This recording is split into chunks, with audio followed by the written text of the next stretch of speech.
Hello everyone, this is the Vintage Sewing Machine Garage, and I'm making for you a video, a debut video for the machine that I showed all of you back when I first got it. Now this is a late 1950s made in Japan sewing machine. Now many times when you see machines like this, you'll see them, and you may see them under different names, but they're only a handful of manufacturers in Japan for machines. This machine was sold by dealers, and it says so right here on this label, sold and serviced by Elna Sewing Centers. Elna and Neki back in the 50s would partner up so that they could get a reasonable level of distribution for their products. A lot of the small European manufacturers it would have been very daunting to have nationwide service in the United States. It was quite costly, and they were competing with companies like Singer and White, which had vast distribution networks. There were others here. The brother company was doing private label machines, as was Janome.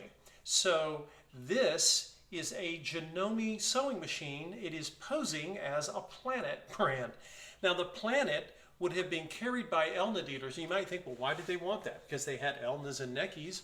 Well, Elnas and Nekis were made in Europe, and the cost of labor in Europe had gone up, but the cost of labor in Japan was not. Japan is where manufacturing would have been moved for the labor saving advantages.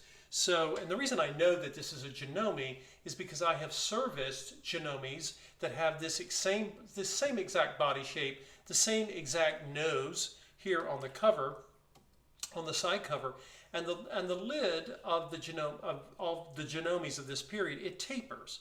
It actually is wider here, and then it actually has this sort of rising line. And when you stare at enough of these machines, you start to notice certain characteristics of them, and this same shape was made under the name White and Janome, but I do know that Janome was the manufacturer, and the Elna company. I have a theory. I haven't seen any information on this, but this is just a guess on my part. You guys tell me what you think. But Elna and Neki, their prices, they were having to raise prices, and I would imagine that they would have gone to the folks at Elna, the dealers would have gone to them and said, hey, let's get a little more light in here. It's getting dark.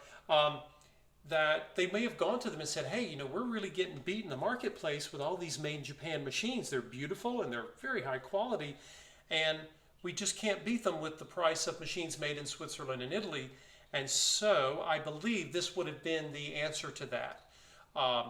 I think they may have come to an understanding where the dealers would also be able to offer the Planet line, or Janome, as a way to be able to not send a customer out the door.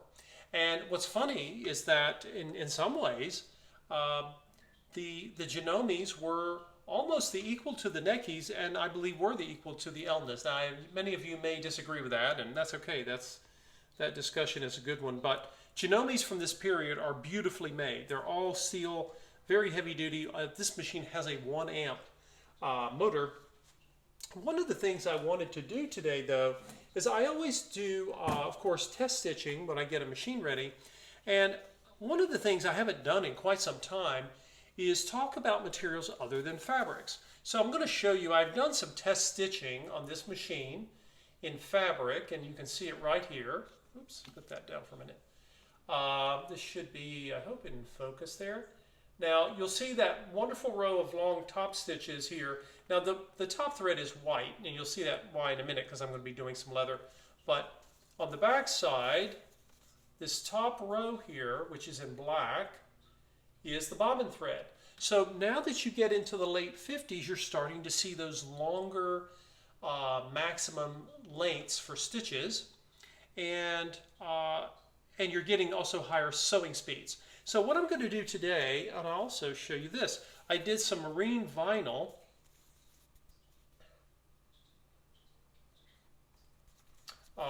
and really any heavy, dense material. These vintage machines are quite capable of working on these. One thing I would also mention to you is it's really useful. I haven't talked about this in a while. All of the vintage machines use the same needle standard that new machines use. They're called home sewing needles. But you can, of course, get the heavy-duty jeans needle for heavy fabrics, but you can also get these. And some of you who are experienced sewers may know this, but these are home sewing needles. The reason they're called leather is because the tip is shaped differently. Leather has a very different density as a material compared to fabric. So I'm going to do some sewing of leather. I haven't done this in a while. This is a very narrow strip of nubuck. I've got 2 layers of it. I'm going to sew it together.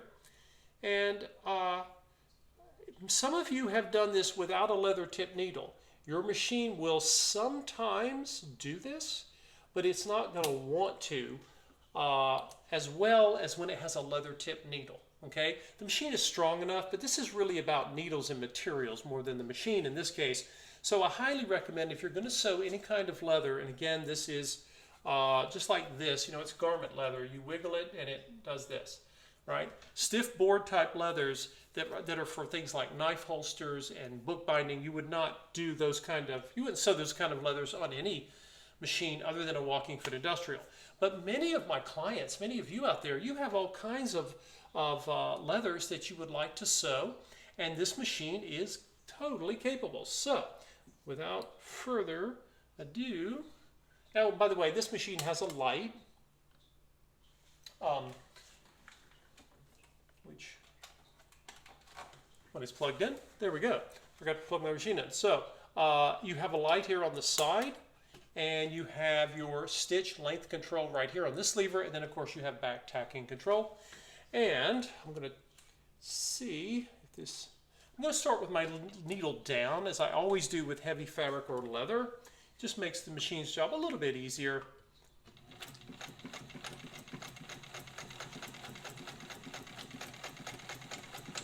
I can even back tack as well. Keep in mind that machines that can sew heavy materials that are very strong like this one, you can sew faster. The machine doesn't mind. In fact, the machine's motor, I could have sewed a lot faster with this leather. However, needles, just as when you're sewing things like multiple layers of denim or heavy canvas, your needle needs to be given time to do its work. And that's just a general tip I always suggest to people, whether it's leather or heavy fabric. Yes, your machine has the power, but give it a nice steady speed, but don't floor it, because your needles really need time to do their thing. So let's see if we can get this to focus. And there you go, guys. Look at those wonderful straight, you'll see the white top threads there, just beautiful, straight, strong lock stitches. And then here on the back, this may or may not show up. This is my bobbin thread is black in color. You can see it going right across there, beautifully straight. And so again, I often get this question, can vintage sewing machines sew leather? Yes, they can sew leather, and even, again, heavy vinyls, upholstery vinyls, whether it doesn't matter if it's marine vinyl or any other vinyl. But again, you get yourself some leather tip needles. If I were going to sew something like this, which is like a batting, cotton batting from an old quilt, then I would want anything that's really thick. I would probably use a jeans needle, you know, one of those heavy fabric needles. But there you go, guys. A little blast from the past. It's got the two-tone turquoise and pistachio green color scheme. But again, many of you out there are looking, when you're looking at vintage sewing machines, you see brand names. You recognize Singer. Many of you recognize the name White, which was a massive competitor. You recognize the Kenmore name from Sears. But there were lots of these private label brands that many of you may look at and think, well, I don't know what a Planet is, and I don't know if I can get parts. Of course you can. This is actually not a Planet. There never was a Planet manufacturing company. This was a brand. But the machine was made by Janome. They've been in business ever since the end of the Second World War, and they're still in business today. So just thought I would show that to you if you want a strong all-metal Janome, and you can get them. You just have to look closely. But there you go, guys. You've got this this special, and I'll move the camera to show you a couple of other features, by the way, before we finish, of how to spot a vintage Janome. Okay, the first thing you'll notice is this. This is the side plate, and it comes off with a screw. I've already removed it and cleaned and lubricated here.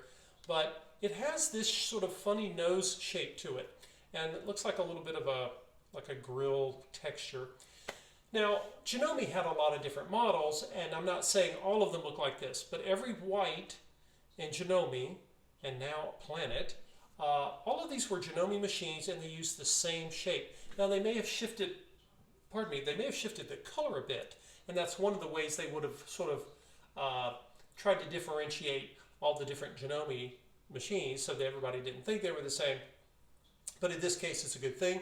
And one other shot, I'll move the camera so you can see this. Okay, everyone, I've given you an aerial view of this sewing machine. And if you look closely, look at the left and look at the lid, and then watch as it moves toward the right. There's a sort of a tapering. It kind of very gently narrows as it heads toward the hand wheel. And that is one of the telltale signs that you have on your hands of vintage Janome, even if it doesn't say Janome on it. So there you have it. People often ask me, well, there are Japanese sewing machines out there, and they say made in Japan, and they have all kinds of names I don't recognize. Many of those are department store brand chains that no longer exist. But if you look closely and you want a Janome, you can get one, but it doesn't have to say Janome on it. You just have to know what to look for. So if you are interested in checking out this sewing machine, and by the way, of course, as I mentioned, it sews all kinds of fabrics. I just wanted to show leather for a change because I haven't shown sewing leather in any of my videos in quite some time. But again, many of you may not even sew leather. You may want to sew fabrics of all kinds, and you certainly can do so with this machine. You have feed dog drop, you have bobbin winder on the front, all of the modern conveniences that 1959 could offer. Thanks for watching, everyone. If you have one of these machines or you think you have a Janome, leave a comment down in the comments section and let me know what you think of your Japanese machine and whether it says, if it has the manufacturer's name on it or if it has a private label name and it is hiding behind that logo when in fact it is a very well respected and regarded machine brand. Take care, everybody.